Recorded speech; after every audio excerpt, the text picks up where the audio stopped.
Jason discovered televised Quidditch. That's right. Jason's a big Harry Potter guy. He read every book when he was little. Well, they weren't all out when I was little. I started reading when I was little, progressed to being a full-grown adult reading children's books. Yes.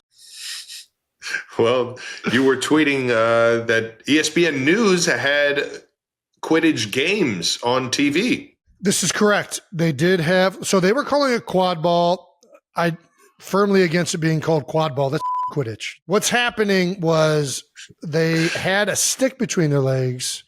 Do you know what Quidditch is? No, but it sounds like hobby horsing. It was the exact same thing as hobby horsing, just now they're playing a game with the ball. And instead of pretending like they're riding horses, they're pretending like they're riding brooms. So in Quidditch, you play it on brooms in the wizarding world. And then there's 3 rings. You try and throw the quaffle through one of the rings, and that gets you points. Okay. There are two balls that are like they try and attack you, and there's guys called beaters with bats that hit the balls at you. I'm trying to remember what those balls were called. Beaters, bruisers, brown. Anyways, those balls are kind of like you're hitting them at them with baseball bats. Bludgers.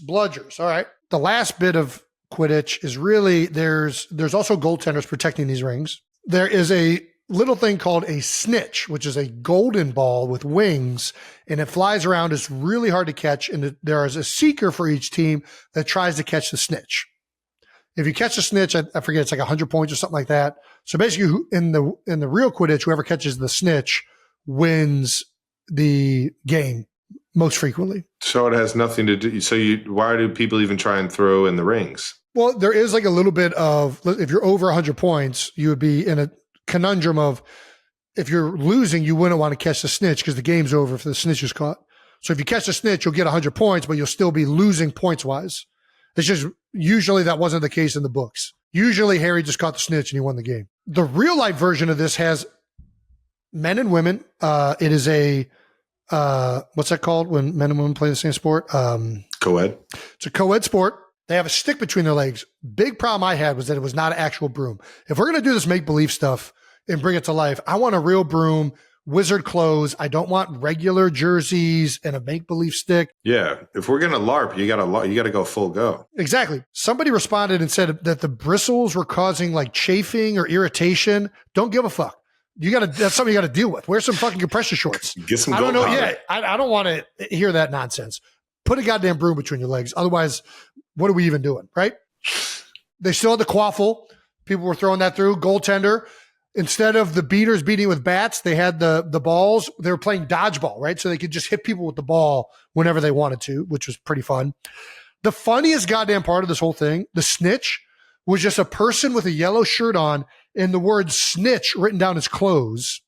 And he had a towel in the back. And in order to catch the snitch, you had to get the towel off of the guy's back, the flag. You get 100 points for grabbing somebody's towel? Well, it was different in Quadball or real life Quidditch, made up word.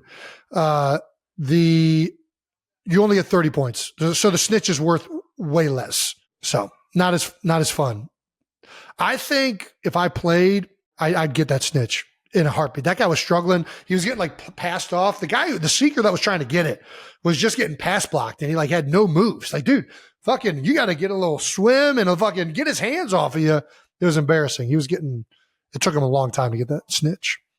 You sat here and watched this. Honestly, it was the most fun I've had watching a sport in a long time. It was fantastic. And I want to participate. Yeah. All right. But we're going real broom. I'm going Nimbus 2000. I think it's Nimbus 2000. What is that? Don't worry. It's a really good broom. It's the best. Oh, nice. Yeah. Yeah. So anyways, that's what I did this weekend while I was watching ESPN. Jason, not a joke. You have been invited to Quadball Nationals happening in Richmond, Virginia. I mean, listen, I don't know when it is, but if I can make it, that's not that far.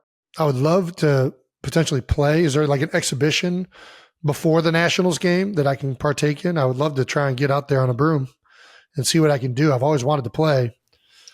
Sweet, nerd. All right, here we go. April 26th, 27th. So get ready. It's like 2 weeks. Yeah. It's pretty soon. It's coming. That's this weekend.